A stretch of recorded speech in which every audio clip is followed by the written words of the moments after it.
These are dark times, there is no denying. But you can't fight this war on your own.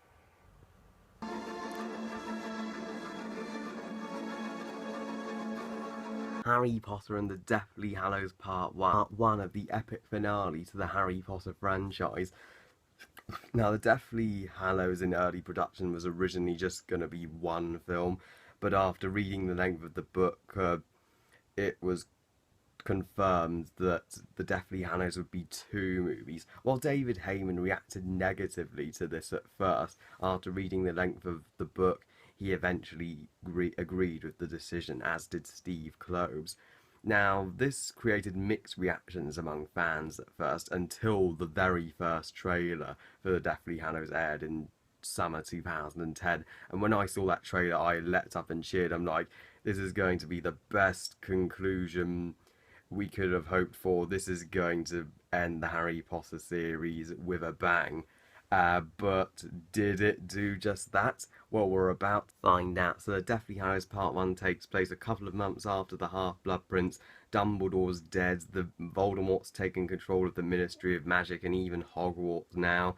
And all Muggle-borns and Half-Bloods are being persecuted. And Voldemort is this close to absolute power. He just needs to kill Harry Potter and he's won. So yeah, this movie, in the opening scene alone, it already steps up that this is going to be by far the darkest, most intense, most depressing, and most epic of the Harry Potter movies, with Harry saying goodbye to the Dursleys because it's not safe for the Dursleys to stay there anymore, and Hermione even forced to wipe her parents' memory. It's the most powerful, saddest scene in the film because she's choosing her friends over her family, and she's wiping their memories of her to protect them ultimately. And then Snape arrives at Malfoy Manor to inform Voldemort that Harry will be moved by the Order of the Phoenix to a safe house, and Voldemort at this point he realizes his and Harry's wands are the same.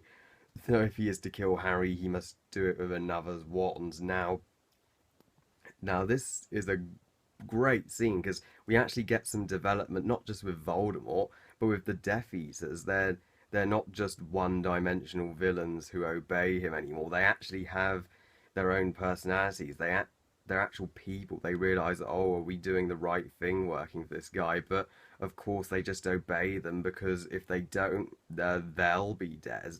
And and of course, the Malfoys, they fear Voldemort greatly at this point because they've let him down and failed him so many times, and he now sees them as literally nothing. And he flat out steals Lucius's wand and humiliates him in his own house. And then Harry gets a visit from the Order, and Mad Eye has a plan. He creates 7 Harrys by disguising 6 members of the Order as Harry with Polyjuice Potion. Why doesn't Harry just drink Polyjuice Potion to turn into a completely different person? Then no one would be in danger anyway. There wouldn't be, we wouldn't get the cool battle over Little Wingy, and there wouldn't be any tension there. So we'll let that slide anyway. So the scene where they turn into the 7 Harrys is brilliant. It is so much fun, and it's a great achievement in visual effects. It shows how far the effects in these movies have come. David Heyman admitted it's a scene they could not have done even 5 years ago, and I can see why.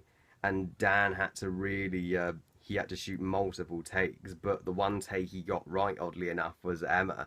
He just did one take, and David Yates was like, yeah, got that.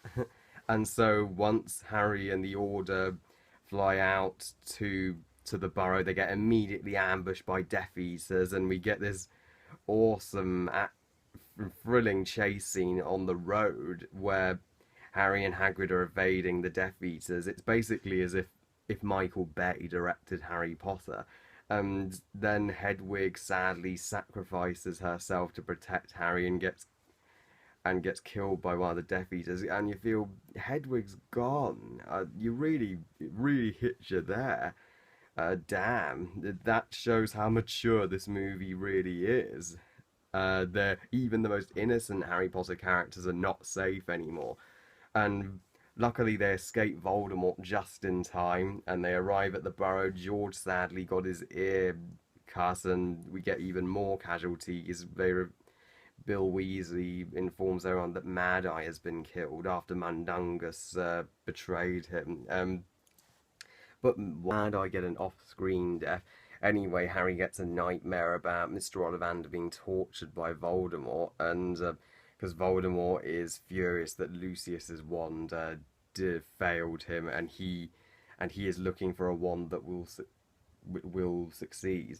And then Harry uh, and the others are getting ready for Ron's brother Bill and his wife Fleur's wedding until the Minister of Magic, Rufus Scrimger, played by Bill Nye, arrives and gives the trio the will of Dumbledore. And Dumbledore left Ron his Deluminator, Hermione the Tails of Beedle the Bard, and Harry the Snitch in his first Quidditch match at Hogwarts. And he also left Harry a second bequest, the Sword of Godric Gryffindor, although no one knows where the real sword is, which is frustrating. And then Harry Kingsley's Patronus arrives to inform everyone the Ministry has fallen, the Minister is dead, and they're coming. To which the Death Eaters just destroy the party, and Harry, Ron, and Hermione they apparate together into London to safety.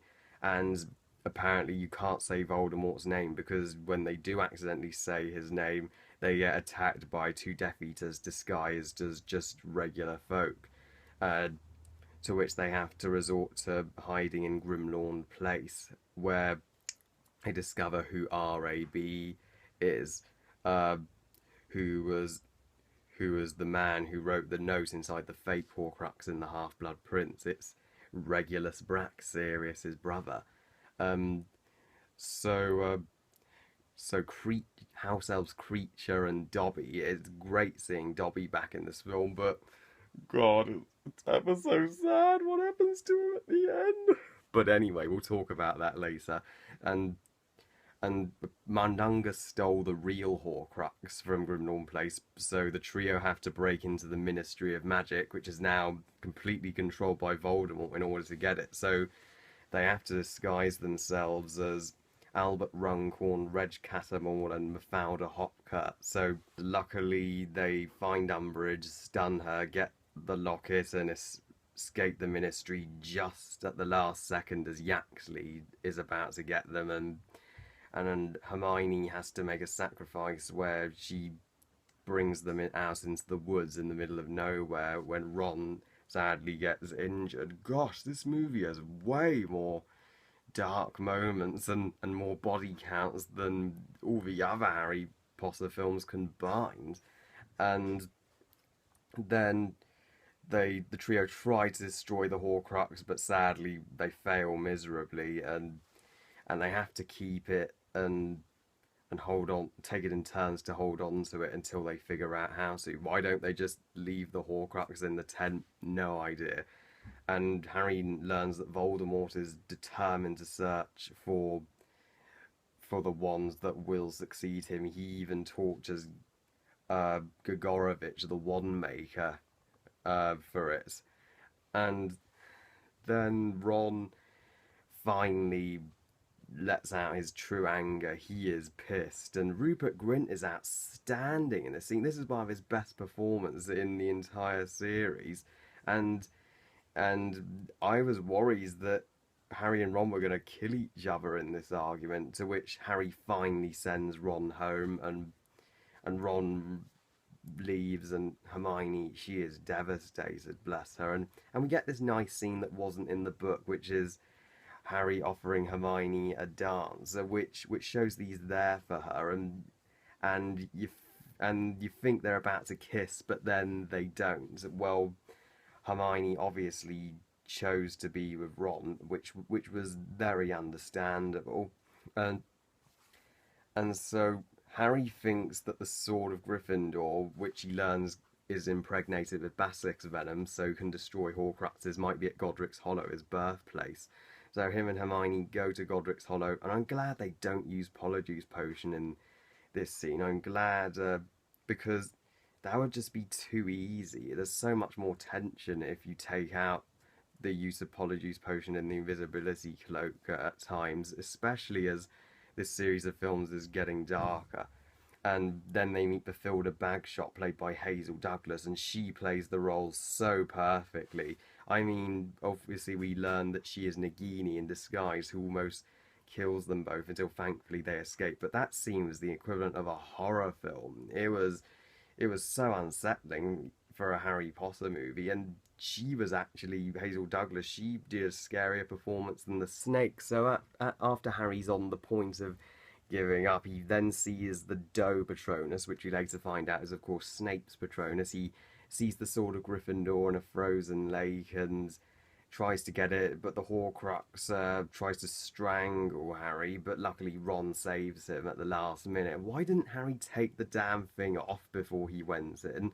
And then Ron destroys the locket after Voldemort's soul taunts Ron by showing, this is shocking, I know, Harry and Hermione nude and having sex. I mean, they include a sex scene in a Harry Potter film?